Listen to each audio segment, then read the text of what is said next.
सावंतवाड़ी में विधायक दीपक केसरकर के निवास पर आज महायुति बैठक संपन्न हुई। भाजपा जिला अध्यक्ष प्रभाकर सावंत, जिला बैंक अध्यक्ष मनीष दलवी, जिला प्रमुख संजू परब और दीपक केसरकर मौजूद थे। विधायक ने कहा कि महायुति पर आवश्यक फैसला कल दोपहर तक लिया जाएगा। गैर से सुनिए आगे क्या कहा केसरकर ने।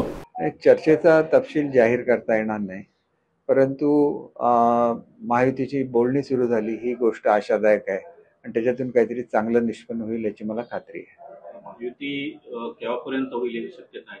कारण सध्या उद्या दुपारपर्यंत आवश्यक तो निर्णय होईल असं मला वाटतं। सावंतवाडीतनं नगराध्यक्षपदावर तुम्ही दावा केला होता यानंतरची परिस्थिती काय असेल? नाही, मी आपल्याला सांगितलेलं आहे की बोलणी चालू आहे। बोलणी यशस्वी झाल्यानंतर आम्ही सर्व काही ते आपल्याला सांगू। कणकोलीत एक असं बघायला मिळतं की महायुतीचे बॅनर लावले होते, त्यात एकनाथ शिंदे आणि निलेश राणेंचा फोटो होता, पण नंतरच्या याच्यामध्ये ते दोन फोटो हटवलेले दिसत आहेत। अजित पवारांचा फोटो मात्र त्यावर आहे, त्याबाबत तुम्ही काय सांगाल?